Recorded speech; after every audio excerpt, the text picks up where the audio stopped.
नमस्कार, आप देख रहे हैं दूरदर्शन किसान। हमारे खास कार्यक्रम विचार विमर्श में मैं अदिति शर्मा आप सभी का स्वागत करती हूं। हमारे इस कार्यक्रम में हम अहम विषयों पर चर्चा करते हैं, विचार विमर्श करते हैं, ताकि सभी जानकारियां हम आप तक सही समय पर पहुंचा सकें। और आज के हमारे इस कार्यक्रम में हम बात करने वाले हैं एफपीओ यानी कि किसान उत्पादक संगठन के बारे में, और साथ ही साथ मोटे अनाज यानी कि श्री अन्न के संदर्भ में भी। जी हाँ, हम सभी जानते हैं अंतर्राष्ट्रीय मोटा अनाज वर्ष मनाया जा रहा है 2023। ऐसे में इसकी महत्ता को समझना बहुत जरूरी है। अभी तक बहुत सारे लोग इसे समझ भी चुके हैं, इससे जुड़ भी चुके हैं, और एफपीओ से जुड़कर तो दोहरा फायदा भी उठा रहे हैं। जी हाँ, दोगुना फायदा यहाँ पर मिल रहा है सबको। तो आज हम इन्हीं विषयों पर चर्चा करने वाले हैं, और विषय क्या है बता देते हैं आपको। एफपीओ से सशक्त हो रहे किसान और साथ ही साथ मोटे अनाज से आ रहा बदलाव, इसी पर आज हम चर्चा करने वाले हैं। हमारे साथ हमारे मेहमान उपस्थित हैं, तो आइए परिचय करवा देते हैं। हमारे साथ उपस्थित हैं स्टूडियो में सच्चिदानंद मौर्य जी उपस्थित हैं, जो सिटी ब्लॉक एफपीओ में डायरेक्टर हैं, जो कि टांड अमोई मिर्जापुर उत्तर प्रदेश में उपस्थित है। मौर्य जी का मैं यहाँ पर रुख करना चाहूंगी। सिटी ब्लॉक एफपीओ के डायरेक्टर हैं ये, अपने एफपीओ के बारे में क्या कहना चाहेंगे आप? जी नमस्कार मैम जी, मैं Sachchidanand Maurya city block farmer producer company limited से हूँ। मैं मेरा एफपीओ मिलेट पे काम करता है जी, जो कि बाजरा और ज्वार ये अपने यहाँ उगाया जाता है, और उसको हम लोग प्रोसेसिंग करते हैं। प्रोसेस करके जैसे उसको बिस्किट बनाया जाता है बाजरे का बिस्किट बना के, और नमकीन बनाया जाता है बाजरे का जो, और उस प्रोडक्ट को हम लोग मार्केट में सभी जगह स्टॉल लगा के उसको किसानों को भी जागरूक करते हैं कि ऐसे डायरेक्ट कोई मोटा अनाज खा नहीं पाता, और जब उसको प्रोसेस कर दिया जाता है तो उनको खाने में आसानी हो जाती है। इसलिए मैम मल्टीग्रेन आटा भी जैसे हमारी कंपनी में बन रहा है, तो उसमें भी कई मेर के आपका जैसे ज्वार हो गया, बाजरा हो गया और चना हो गया, उसमें सब मिक्स करके वो आटा बनाया जाता है, और उस आटे को भी मार्केट में लाया जाता है, जिससे कि किसानों को वो खाने के लिए रोटी बनाने में भी आसानी होती है, और खाने में भी वो आसान होता है। केवल बाजरा में खा नहीं पाते जी, इसलिए हमें मल्टीग्रेन बाजरा जो है मल्टीग्रेन आटे का तैयार किया जाता है।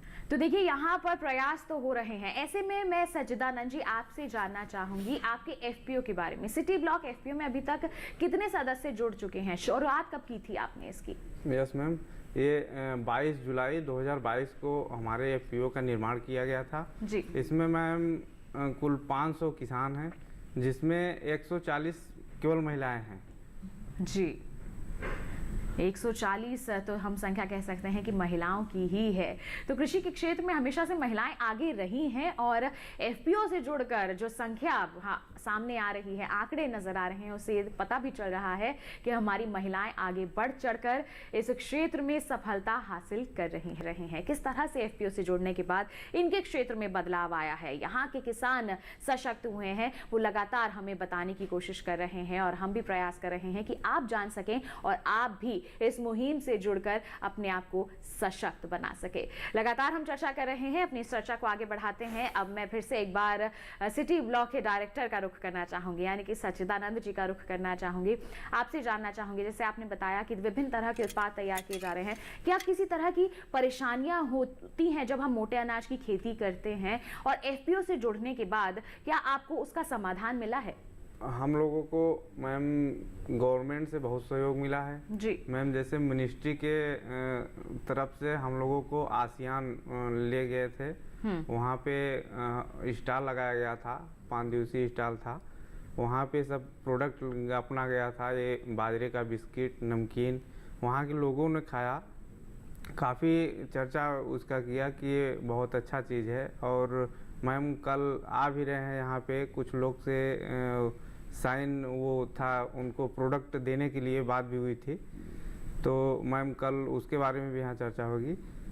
तो मैम यहाँ पे प्रोडक्ट जो हमारे बन रहे हैं ज़्यादातर अब बाहर भी जाएंगे, जिससे तो अभी जैसे आप लोग उत्पाद तैयार कर रहे हैं वो केवल देश में ही पहुंचाए जाते हैं, अब प्रयास हो रहे हैं कि आप निर्यात भी करें, विदेशों में भी भेजें? यस मैम, ये विदेशों में जाएगा तो मैम अपने यहाँ डिमांड इसकी ज़्यादा बढ़ेगी तो हमें ज़्यादा से ज़्यादा इसका उत्पाद कराना होगा। तो मैम अपने यहाँ किसानों को ज़्यादा से ज़्यादा इसमें इन्वॉल्व होना पड़ेगा, ज़्यादा से ज़्यादा काम मिलेगा यहाँ पे।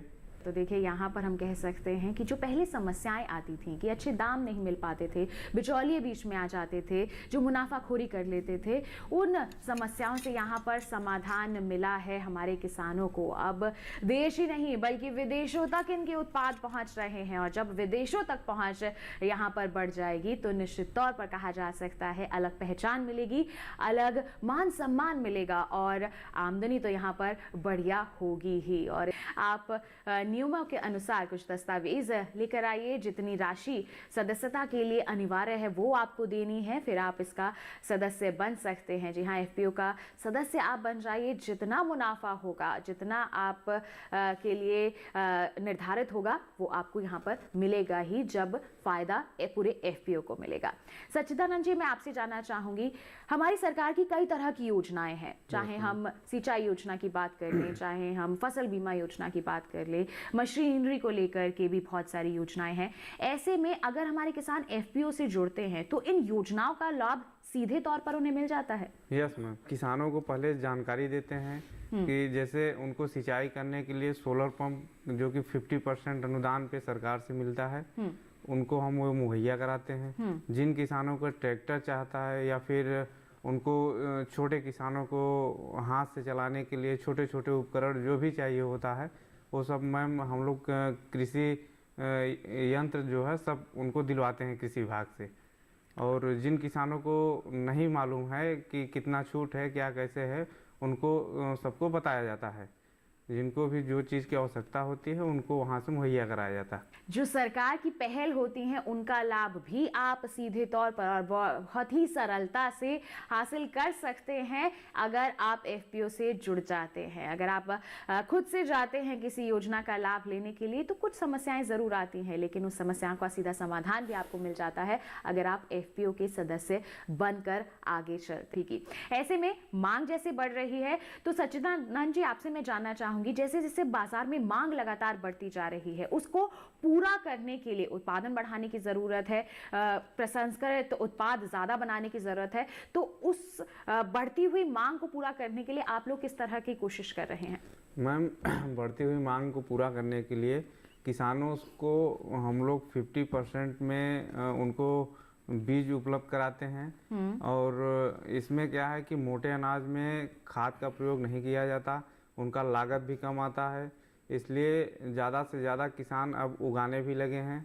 और उनका जो उगाने के बाद जो फसल तैयार होता है वो अपने एफपीओ द्वारा उनको खरीदा भी जाता है जी। तो इसलिए मैम ज़्यादा से ज़्यादा किसान इस समय अपना ये मोटा अनाज उत्पादन कर रहे हैं। तो जो कृषि सामग्री है, जो ज़रूरत होती है, वो आप किसानों को उपलब्ध करवा रहे हैं, जिसके चलते हमारे किसान ज़्यादा उत्पादन कर रहे हैं और उत्पाद जो है वो आप उपज जो है वो आपको बेच रहे हैं, फिर आप उसका प्रसंस्करण करते हैं। यस मैम, उसको हम फिर बिस्किट में, नमकीन में अलग अलग तरह के प्रोसेसिंग करके उसको हम मार्केट में लाते हैं।